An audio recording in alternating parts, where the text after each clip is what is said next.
पेशकश में आप सभी का स्वागत है। मैं हूं आपके साथ रोमिता तिवारी। 5 राज्यों में विधानसभा चुनाव के नतीजे सामने आ चुके हैं और चुनाव पूरा होने के बाद अब सभी की नजरें मुख्यमंत्री के चेहरे पर है। सभी राज्यों में सीएम के चेहरे पर इस वक्त चर्चा चल रही है। पंजाब में आम आदमी पार्टी का परचम लहराया है और कल यानी कि 16 मार्च को भगवंत मान शहीद भगत सिंह के गांव में शपथ लेने वाले हैं। इसके अलावा अगर उत्तर प्रदेश की बात की जाए तो यहां पर होली के बाद शपथ ग्रहण संभव माना जा रहा है। उत्तराखंड में इस वक्त बैठकों का दौर चल रहा है तो वहीं गोवा में सीएम पर सस्पेंस अब भी बरकरार है। तो 2 राज्य उत्तराखंड और गोवा जहां पर इस वक्त सीएम चेहरे को लेकर सस्पेंस बना हुआ है। पर्दा कब उठेगा इसका इंतजार किया जा रहा है। तो वहीं पंजाब में कल भगवंत मान सीएम पद पर काबिज होंगे और शपथ लेंगे। तो वहीं यूपी में होली के बाद शपथ ग्रहण की संभावना जताई जा रही है।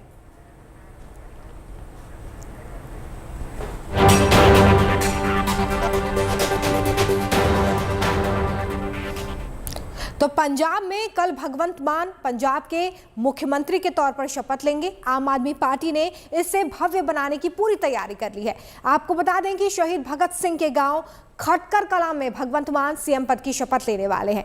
पंजाब में जीत के ऐलान के बाद से ही आम आदमी पार्टी शपथ ग्रहण की तैयारियों में जुट गई थी और इसे भव्य बनाने की पूरी कोशिश है। क्या तैयारियां हैं, देखिए इस रिपोर्ट में। मैं कल्ला मुख्यमंत्री नहीं बना, तुसीं सारे पंजाब के लोग मेरे नाल मुख्यमंत्री बने।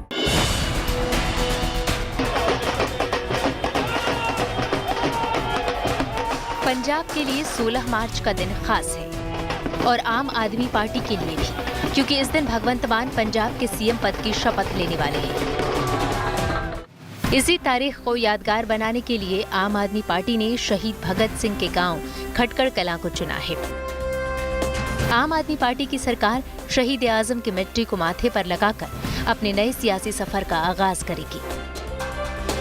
इसके पहले भी पंजाब में सरकार बनी है, मुख्यमंत्री का शपथ ग्रहण भी हुआ है, लेकिन ऐसा जोश, ऐसा उत्साह पहले कभी नहीं देखा गया। शपथ ग्रहण समारोह के लिए बड़े पैमाने पर तैयारियां की गई हैं। शपथ ग्रहण समारोह स्थल के लिए 40 एकड़ के इलाके में पंडाल बनाया गया है। पंडाल में करीब 50,000 कुर्सियां लगाई गई हैं। जगह जगह पर LED स्क्रीन लगाई गई है। शहीद आजम सरदार भगत सिंह के स्मारक, घर, पार्क और म्यूजियम का रंगरोगन किया गया है। खटकर कलां में 4 जगहों पर हेलीपैड बनाए गए हैं। भारी भीड़ की संभावना को देखते हुए मेडिकल सुविधा के लिए डॉक्टरों की टीम तैनात की गई है। पुलिस और प्रशासन ने भगत सिंह स्मारक के दोनों गेटों पर 24 घंटे चौकसी बढ़ा दी है। स्मारक के पीछे शपथ समारोह ग्राउंड के चारों तरफ भारी सुरक्षा बलों की तैनाती है। आम आदमी पार्टी की कोशिश है कि शपथ ग्रहण समारोह अभूतपूर्व हो। तैयारियां भी उसी हिसाब से की गई हैं, लिहाजा बीजेपी को मौका मिल गया है। बीजेपी नेता हरजीत ग्रेवाल ने समारोह के खर्च को लेकर आप पर सवाल खड़े किए हैं। अगर आपने ओथ टेकिंग सेरेमनी है उसके लिए कहने लगे मैं खटकर कलां जाना है, जाएं, जरूर जाएं, भगत सिंह जी को श्रद्धा सत्कार दें, वो उसके लिए हमें कोई एतराज नहीं है। मगर जैसे वो उसके लिए 2 करोड़ रुपया सैंक्शन हो गया और कितने ऑफिसर जाएंगे, तो ये सादा समारोह भी हो सकता है, तो गवर्नर हाउस में भी हो सकता था, वहां भी हो सकता है, पर इतना पैसा स्टेट का क्यों लगा रहे हैं ये? तो ये उनको ध्यान नहीं है। वो कहते थे कि हम तो बदलने आए हैं, वो तो बिगाड़ने आ गए। और विधानसभा चुनाव में पंजाब की जनता ने जिस तरह से आम आदमी पार्टी को सूबे की सत्ता संभालने का एक मौका दिया है, इस मौके को ऐतिहासिक बनाने की पूरी तैयारी है। पूरे प्रदेश के लोगों को निमंत्रण भेजा गया है और उस दिन शहीद आजम भगत सिंह का पैतृक गांव खटकर कलां बसंती रंग से सराबोर हो जाएगा, क्योंकि भगवंत मान ने शपथ ग्रहण समारोह में आने वालों से एक अपील की है। उस दिन मेरे वीर दोस्त वो सिर ते बसंती रंग दी पग बन्नण ते भैणां सिर ते बसंती रंग दा दुपट्टा चुन्नी लैके आउणा ना भुल्लण। खटकर कलां नूं उस दिन आपां बसंती रंग दे विच रंग देना। मैं तुहाडा सारिआं दा बेसब्री नाल इंतजार करां। भगत सिंह दे सुपनिआं नूं पूरा। भगवंत मान ने सोशल मीडिया पर वीडियो जारी करते हुए लोगों को निमंत्रण भी दिया है। मैं कल्ला मुख्यमंत्री नहीं बना, तुसीं सारे पंजाब दे लोग मेरे नाल मुख्यमंत्री बने। ये सरकार तुहाडी सब दी सरकार होगी, तुहाडी अपनी सरकार होगी। इस करके मैं बेनती करदा कि अपने इस बेटे अपने भरा का हौसला बढ़ाने लिए 16 तरीक को बुधवार को सवेरे 10 बजे खटखड़ कलां जरूर आना। पंजाब ने जिस तरह से आम आदमी पार्टी को जीत का तोहफा दिया है, शपथ ग्रहण समारोह को खास बनाने के लिए भी लोगों की बड़ी तादाद में आने की उम्मीद है। शपथ ग्रहण समारोह में दिल्ली के मुख्यमंत्री अरविंद केजरीवाल भी होंगे। दिल्ली के मंत्री भी मौजूद रहेंगे, कई विधायक भी हो सकते हैं, लेकिन बताया जा रहा है कि कोई भी गेस्ट वीवीआईपी के बैनर तले नहीं रहेगा। आम आदमी पार्टी की सरकार का शपथ आम आदमी के अंदाज में होने की पूरी उम्मीद है। खटखड़ कलां से नवजोत रंधावा के साथ bureau report, good news today.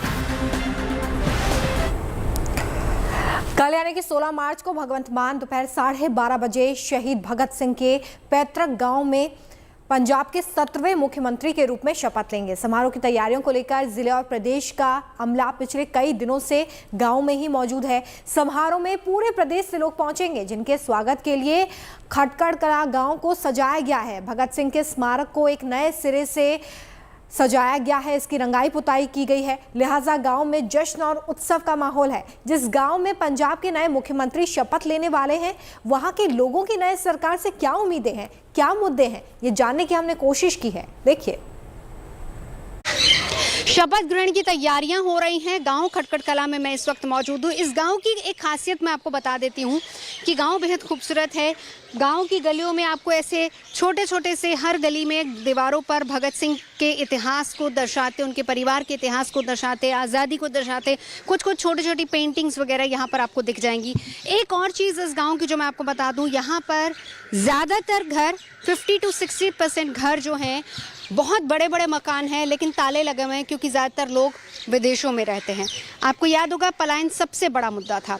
यहाँ पर कुछ लोग हैं जो बैठकर कभी कभार बातचीत कर लिया करते हैं और मैं उन्हीं से जानने की कोशिश करूँगी।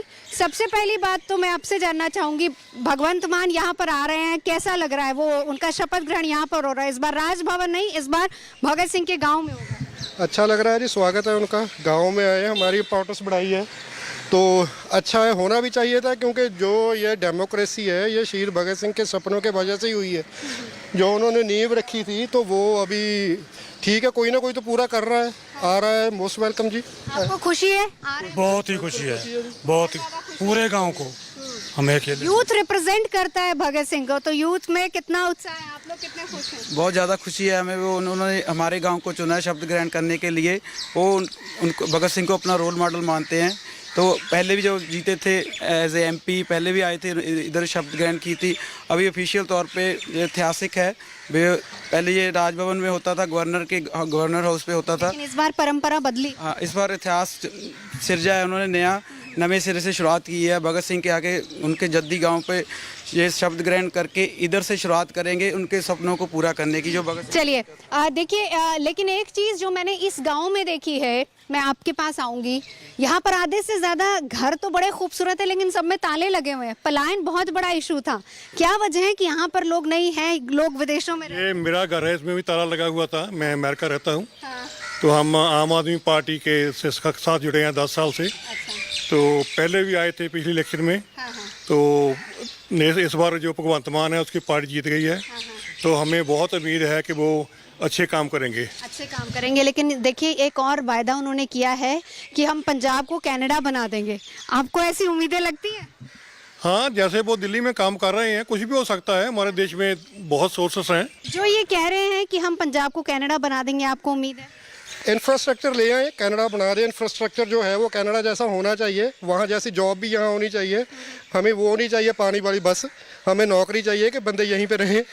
तो कनाडा किस हिसाब से बनाते हैं ये मैटर करता है। ये मैटर करता है। गांव के जो युवा हैं, इधर आइए ज़रा। सबसे बड़ी समस्या, आप लोग सब खुश हैं, खुशहाल हैं, क्योंकि मैंने देखा है गांव तो वाकई बहुत खूबसूरत है। एक पहलू में दूसरे सिक्के का दूसरा पहलू भी आपने मुझे दिखाया। जी जी जी जी जैसे मैम मैंने पहले भी आपको बताया कि यहाँ पर जो प्लेइंग ग्राउंड की है ना, बच्चों के लिए खेलने के लिए कोई ग्राउंड नहीं है। वो सबसे मेन पॉइंट है जी। वो जैसे वेस्ट में आपने देखा कैसे कूड़ा करकट है, यहाँ पे भी देखिए कितनी गंदगी है। वो उधर एक तरफ तो कितनी सफाइयाँ चल रही हैं और ये गांव का दूसरा पहलू है, ये दूसरी साइड है और यहाँ पे देख लो कितना कूड़ा करकट है मैम। यानी कि साफ सफाई, प्लेग्राउंड। आपको क्या लगता है अब अगर मिनिस्ट्री पूरी यहाँ से बन रही, सरकार यहाँ से बन रही है, क्या चाहते हैं भगत सिंह के इस गांव में, क्या बदलाव और आना चाहिए? बदलाव मैडम हमारा तो यही मानना है भाई, जैसे बच्चों को अभी प्राइवेट स्कूल में जाना पड़ता है, ये सरकारी स्कूल की थोड़ी टीचर की सुविधा थोड़ा उनका अच्छा होना चाहिए। मतलब कि इस गांव में भी स्कूल की प्रॉब्लम वही है जो पंजाब के जैसे टीचर की है प्रॉब्लम, बढ़िया तो है, फिर भी जैसे प्राइवेट स्कूल में ज़्यादा पेरेंट्स लगा के ज़्यादा खुश रहते हैं।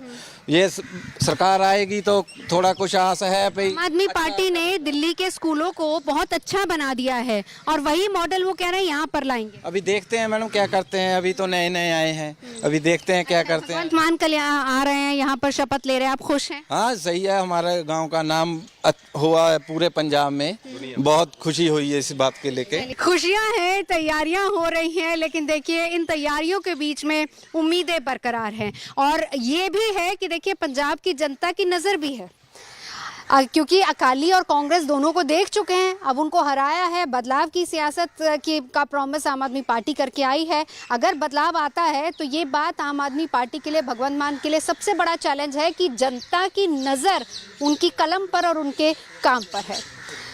भगत सिंह के गांव खटखट कला से कैमरा पर्सन अजय के साथ नवजोत रंधावा। आज भी जालंधर चंडीगढ़ हाईवे से जब लोग गुजरते हैं तो खटखट कला गांव की मिट्टी को प्रणाम करते हैं। सड़क किनारे बने भगत सिंह के म्यूजियम को देखने के लिए लोग दूर दूर से पहुंचते हैं। भगत सिंह का जन्म लायलपुर में हुआ था, जो इस समय पाकिस्तान में है, और भगत सिंह के पिताजी किशन सिंह और मां विद्यावती पहले खटखट कला गाँव में रहा करते थे, फिर खेती करने के लिए लायलपुर चले गए और भगत सिंह का खटखट कला में भी आना जाना लगा रहा, क्योंकि उनके दादाजी इसी घर में रहा करते थे। बंटवारे के बाद भगत सिंह के माता पिता खटखट कला गांव में रहने लगे और इनकी माता जी ने इस घर में एक लंबा वक्त गुजारा था। आज भी इस घर में आने पर सिर अपने आप झुक जाता है।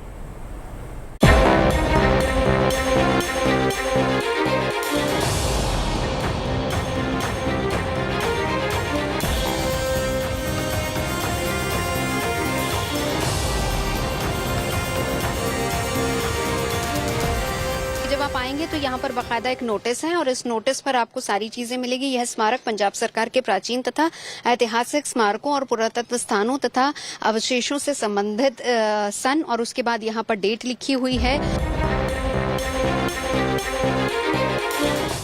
ईंट छोटी है, इमारत पुरानी है, लेकिन ये यहाँ पर रहने वाले लोगों के बुलंद हौसलों को बयां करती है। शहीद आजम भगत सिंह के घर में हम लोग मौजूद हैं और इस वक्त मेरे साथ शहीद भगत सिंह वेलफेयर सोसाइटी के प्रेसिडेंट हैं। आइए सर, जरा हमको बताइए इस पूरे घर के बारे में, कौन कौन रहता था, कहाँ पर, किसके क्या कमरे हैं? ਇਹ ਜਿਹੜਾ ਘਰ ਹੈ ਇਹ ਸ਼ਹੀਦ ਆਜਮ ਸਰਦਾਰ ਭਗਤ ਸਿੰਘ ਜੀ ਉਹਨਾਂ ਦਾ ਐਨਸੈਸਟਰਲ ਹਾਊਸ ਹੈ, ਉਹਨਾਂ ਦਾ ਜੱਦੀ ਘਰ ਹੈ, ਉਹਨਾਂ ਦੇ ਪੁਰਖੇ ਇੱਥੇ ਰਹਿੰਦੇ ਰਹੇ ਆ ਤੇ ਸ਼ਹੀਦ ਆਜਮ ਸਰਦਾਰ ਭਗਤ ਸਿੰਘ ਉਹਨਾਂ ਦੀ ਤਾਂ ਪੜ੍ਹਾਈ ਜਿਹੜੀ ਆ, ਲਿਖਾਈ ਆ ਜਾਂ ਬਚਪਨ ਹੈ, ਉਹ ਸਾਰਾ ਉੱਥੇ ਹੀ ਬੀਤਿਆ ਲਾਹੌਰ ਦੇ ਵਿੱਚ। एक्चुअल गांव यही था, लेकिन उस वक्त यहाँ पर जमीन ज्यादा उपजाऊ ना होकर पाकिस्तान वाले पंजाब में जमीन उपजाऊ थी, इसलिए उन्होंने उधर भी जमीन अपनी खरीदी लायलपुर में। ਲਾਇਲਪੁਰ में, हाँ जी। यहाँ पर एक टेबल लगा हुआ है, मेरे ख्याल से यहाँ पर बैठकर शायद पढ़ाई लिखाई हुआ करती थी। ਬਿਲਕੁਲ ਜੀ, ਬਿਲਕੁਲ ਬਿਲਕੁਲ, ਕਿਉਂਕਿ ਉਹਨਾਂ ਦੇ ਫਾਦਰ ਸਾਹਿਬ ਵੀ ਪੜ੍ਹੇ ਲਿਖੇ ਸੀ, ਉਹਨਾਂ ਦੇ ਚਾਚਾ ਜੀ ਵੀ ਪੜ੍ਹੇ ਲਿਖੇ ਸੀ, ਕਿਉਂਕਿ ਉਹ ਪੁਰਾਣੀ ਫੈਮਿਲੀ ਸੀ ਪਰ ਫਿਰ ਵੀ ਉਹ ਫਾਈਨੈਂਸ਼ਲੀ ਵੈਲ ਸੋਲਿਡ ਫੈਮਿਲੀ ਸੀ ਤੇ ਉਹ ਜਿਹੜੀ ਪੜ੍ਹਾਈ ਲਿਖਾਈ ਆ, ਚਾਹੇ ਜੇ ਆਮ ਪਰਿਵਾਰਾਂ ਦੇ ਵਿੱਚ ਉਸ ਟਾਈਮ ਨਹੀਂ ਇੰਨੀ ਮਕਬੂਲੀਅਤ ਸੀਗੀ, ਇੱਥੇ ਵੀ ਤੁਸੀਂ ਦੇਖ ਰਹੇ ਹੋ ਤੇ ਉਹਨਾਂ ਦੀ ਇੱਕ ਤਰ੍ਹਾਂ आटा चक्की हम देख रहे हैं, ਕਹਿੰਦੇ ਆ ਚੱਕੀ ਰੱਖੀ ਹੋਈ ਹੈ। अब हम इस जगह पर आ चुके हैं। यहाँ पर भी आपको पुराने बर्तन दिखेंगे। देखिए उस वक्त तांबे के बर्तन चला करते थे। कली करान दी फैसिलिटी मेरे ख्याल आज है नहीं, पहले टाइम 'ਚ ਹੁੰਦੀ ਸੀ। ਤਾਂਬੇ ਦੇ ਅੱਗੇ ਤੱਕ ਗਲੀ ਗਲੀ ਉਹ ਘੁੰਮਦੇ ਹੁੰਦੇ ਸੀ ਕਿ ਕਲੀ ਕਰਵਾ ਲਓ ਭਾਂਡੇ ਆਪਣੇ, ਪਰ ਹੁਣ ਉਹ ਚੀਜ਼ਾਂ ਕਿਉਂਕਿ ਲੋਕਾਂ ਨੇ ਤਾਂਬੇ ਦੇ ਭਾਂਡੇ ਵਰਤਣੇ ਛੱਡ ਦਿੱਤੇ ਆ, ਉਹ ਸਟੀਲ ਤੇ ਆ ਗਏ ਆ, ਚਾਹੇ ਐਲੂਮੀਨੀਅਮ ਤੇ ਆ ਗਏ, ਚਾਹੇ ਰੈਡੀਮੇਡ ਤੇ ਆ ਗਏ ਆ, ਤੇ ਉਹ ਚੀਜ਼ ਤਾਂ ਖਤਮ ਹੋ ਗਈ ਹੈ। ਪਰ ਫਿਰ ਵੀ ਇੱਥੇ ਸਰਕਾਰ ਨੇ ਬੜੇ ਵਧੀਆ ਤਰੀਕੇ ਨਾਲ ਜਦ ਤੋਂ ਵੀ ਇਹ ਸਾਂਭ ਰਹੇ ਆ ਤੇ ਉਹ ਸਾਂਭ रहे हैं उस चीज़ में। ये देखिए एक चूल्हा है, लेकिन बड़े अच्छे से इसको लेप के रखा हुआ है। मेरे ख्याल से ये भी उसी का है। ये शायद रसोई उस दौरान हुआ करती थी। चूल्हा चौका जिन्हों आप कहने चौका, इत्थे बह के प्रसादे सेकते हो। ये मैं सच बता रही हूँ, मुझे नहीं पता इसको हिंदी में, लेकिन पंजाबी इसको पंजाबी में कहते हैं आड़ा। यहाँ पर रात में जब हम सोते हैं तो एक दिया यहाँ पर लगा दिया जाता है, वो भी एक परंपरा है। संध्या दीपक अक्सर हिंदू धर्म में ये परंपरा है कि लोग लगाते हैं, लेकिन सिख धर्म में वो दीपक जब शाम में चूल्हा चौका खत्म होता था, उसके बाद एक छोटा सा दीपक यहाँ पर जलाकर रख दिया जाता था और फिर वही उसी दीपक की लौ के साथ अगले दिन सुबह का खाना शुरू होता था। चरखा यहाँ पर आप देख सकते हैं, चरखा भी है यहाँ पर, क्योंकि उस जमाने में जाहिर सी बात है कि लोग अपने हाथ से ही चीजें बनाया करते थे। एक छोटी सी चौकी वहां पर रखी हुई है चरखे के साथ, और उसके बाद एक छोटा सा बेड है। चादर का जो डिजाइन है वो ये बता रहा है कि ये चादर हालांकि नहीं यहाँ पर लगाई गई, क्योंकि उस जमाने में इस तरह की चादर नहीं है। अगर आप देखेंगे वहां पर छोटी छोटी गड़वियां हैं, सुराही है। पहले जमाने में लोग इन्हीं गड़वियों का इस्तेमाल किया करते थे। दूध जब शाम के वक्त, एक पंजाब में परंपरा है कि जब आप सोएंगे तो सोने से पहले आपको दूध दिया जाएगा, दूध पीकर सोएंगे, ये परंपरा है। तो ये सारी चीजें यहाँ पर उस पंजाब की विरासत को भी संभाला हुआ है इस घर में, और साथ ही साथ इस घर को भी। तो कितनी मरम्मत की जरूरत इसको होती है? बिल्कुल जी, क्योंकि ये पुराना घर है जी, बिल्कुल छोटियां ਇੱਟਾਂ ਦਾ, ਜਿਹਨੂੰ ਨਾਨਕਸ਼ਾਹੀ ਇੱਟ ਵੀ ਪੰਜਾਬੀ ਚ ਕਹਿੰਦੇ ਆ, ਉਹਨਾਂ ਇੱਟਾਂ ਦਾ ਘਰ ਬਣਿਆ ਹੋਇਆ ਹੈ। ਇਹਦੀ ਮੇਨਟੇਨੈਂਸ ਲਗਭਗ 2-4 ਸਾਲ ਬਾਅਦ ਲੋੜ ਪੈਂਦੀ ਆ। ਤੇ ਜਿੱਦਾਂ ਇਹਦੇ ਚ ਇਹ ਚੂਨੇ ਦੀ ਬਣੀ ਹੋਈ ਹੈ ਇਮਾਰਤ, ਜਿੱਦਾਂ ਇਹ ਜਿਹੜਾ ਹੁਣ ਸੀਮੈਂਟ ਦੇ ਨਾਲ ਇੱਟਾਂ ਦੀ ਚਣਾਈ ਕੀਤੀ ਜਾਂਦੀ ਹੈ, ਤੇ ਪੁਰਾਣੇ ਪੰਜਾਬ ਦੇ ਵਿੱਚ ਤੁਸੀਂ ਵੀ ਜਾਣਦੇ ਹੋ ਚੂਨੇ ਨਾਲ ਇੱਟਾਂ ਦੀ ਚਣਾਈ ਕੀਤੀ ਜਾਂਦੀ ਸੀ, ਤੇ ਇੱਥੇ ਉਹੀ ਚੀਜ਼ ਵਰਤੀ ਹੋਈ ਆ। ਸੇਮ ਉਦਾਂ ਹੀ ਹੈਗੀ, ਛੋਟੀਆਂ ਇੱਟਾਂ ਵੀ ਹੈਗੀਆਂ, ਚੂਨੇ ਨਾਲ ਹੈਗਾ, ਤੇ ਇਹਨਾਂ ਨੂੰ ਫਿਲਿੰਗ ਕਰਨੀ ਪੈਂਦੀ ਹੈ ਥੋੜੇ ਟਾਈਮ ਬਾਅਦ, ਤਾਂ ਕਿ ਕਿਉਂਕਿ ਇਹ ਹੁਣ ਵਿਰਾਸਤੀ चीज बन चुकी है, तो सरकार को इसका ध्यान रखना पैंदा, ते रख भी रही है। और यहाँ पर एक कुआं भी है इस घर में, जहाँ पर जिसका इस्तेमाल, हालांकि इस कुएं को पूरी तरह से भर दिया गया। हाँ जी बिल्कुल जी। ये कुआं भी देखिए, आइए जरा, ये कुआं भी अपने आप में एक बड़ा इतिहास समेटे हुआ है, इसको भी जरा समझाइए। इसको भर दिया गया, अब ये प्रॉपर कुआं यहाँ पर नहीं है, बस एक सिंबॉलिक तौर पर आपको यहाँ पर कुआं।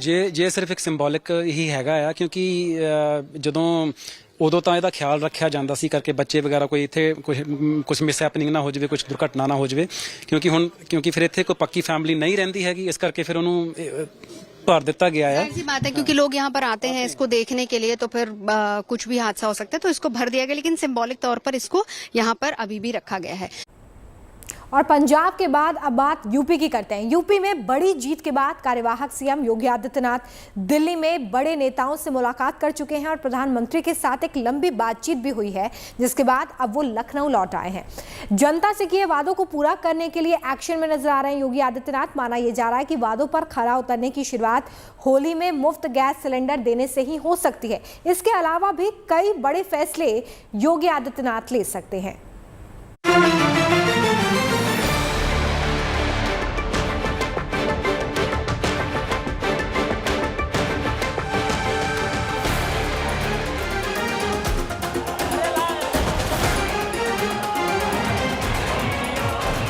यूपी में प्रचंड जीत के बाद जश्न और आशीर्वाद का दौर खत्म करके योगी आदित्यनाथ एक्शन में लौट आए हैं।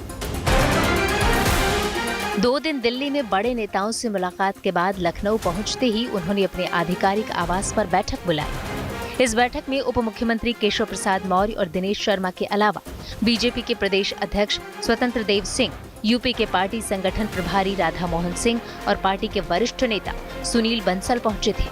इस बैठक में उत्तर प्रदेश विधान परिषद चुनावों पर चर्चा हुई, जो अगले महीने 9 अप्रैल को होना है। इससे पहले उत्तर प्रदेश में अपनी दूसरी पारी की शुरुआत से पहले योगी आदित्यनाथ 2 दिन के लिए दिल्ली पहुंचे थे। 2 दिन तक दिल्ली में रहे योगी आदित्यनाथ ने राष्ट्रपति रामनाथ कोविंद, उपराष्ट्रपति वेंकैया नायडू, प्रधानमंत्री नरेंद्र मोदी, गृहमंत्री अमित शाह, रक्षा मंत्री राजनाथ सिंह, राष्ट्रीय अध्यक्ष बीजेपी नड्डा और न जाने कितने केंद्रीय मंत्री और संघ नेताओं से मुलाकात की। माना जा रहा है कि योगी आदित्यनाथ 18 मार्च को होली के बाद शपथ ले सकते हैं। हालांकि अभी तय कुछ भी नहीं है, न योगी के शपथ ग्रहण की तारीख और न ही मंत्रिमंडल में शामिल होने वाले चेहरों पर कोई मुहर लगी है, लेकिन कयास लग रहे हैं। माना ये भी जा रहा है कि इस बार यूपी में मंत्रिमंडल के गठन में लोकसभा चुनाव 2024 को ध्यान में रखा जा सकता है। वहीं महिला, दलित और ओबीसी को मंत्रिमंडल में जगह देने की कवायद की जा सकती है। इस बार यूपी में 3 डिप्टी सीएम के प्रयोग की बात भी कही जा रही है। बहरहाल जब तक योगी मंत्रिमंडल का गठन नहीं हो जाता, कयास लगते रहेंगे। फिलहाल योगी सरकार अपने वादों को पूरा करने में जुट गई है। वादा पूरा करने की तैयारी शुरू हो गई है और सबसे पहला वादा निभाने का वक्त भी बेहद करीब है, होली पर मुफ्त गैस सिलेंडर देने का। इसके बाद बारी बारी से तमाम वादे, जैसे महिलाओं के लिए फ्री बस यात्रा, मेधावी छात्राओं को स्कूटी देने का फैसला लिया जा सकता है। हालांकि आने वाली योगी 2.0 सरकार के वादों की फहरिस्त बहुत लंबी है, लेकिन काम के दम पर सत्ता में लौटे योगी आदित्यनाथ के लिए नए वादों को पूरा करना पहली प्राथमिकता होगी। Bureau report, good news today. फिलहाल हमारी खास पेशकश में इतना ही। अच्छी और सच्ची खबरों के लिए आप देखते रहिए गुड न्यूज टुडे। नमस्कार।